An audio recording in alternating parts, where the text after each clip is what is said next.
Hey, what's up, Bepro network? So this is the live price prediction and what's the update of Bepro network and exactly what's going on in the current condition and what's my opinion, sell, hold or buy, what we do, my friends, to make a good money, make a good profit. Let's check out the brand video, my friends, but kindly don't skip any second. And absolutely, before I get started this video, I request you to subscribe this channel and also press the bell icon for videos notification. Let's see, my brother, let's see the what's up done, my friend, this time in the last 24 hours. But first of all, the prediction is going to be also very important, my friends. So let's predict this coin. As you can see, my brother, after a short fails, they take a very long and a huge jump, my friends. You can see here, but after this huge jump, they also fails down. Every cryptocurrency is moving like that. To after a jump, they fails down, and after fails, they take a jump. So don't see, my friends, this short fails exactly, my friends. You can see here this time.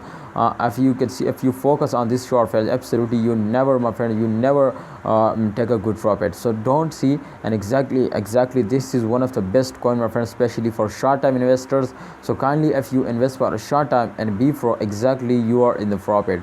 But this is not for a long term investing, because the price is very fastly falls down sometime, and also sometimes they fail very fastly moving upward. So I think that the short term investing is going to be very good. And Tron, my friend, sorry, Bepro network. So kindly hold it. Don't, my recommendation, my opinion is that, my friends, to please hold, don't sell it, and wait just and only if you wait for the end of this month. I hope, my brother, they will give you a very good profit. So thanks for watching, holder. Please like this video and also subscribe this channel and press the bell icon for videos notification.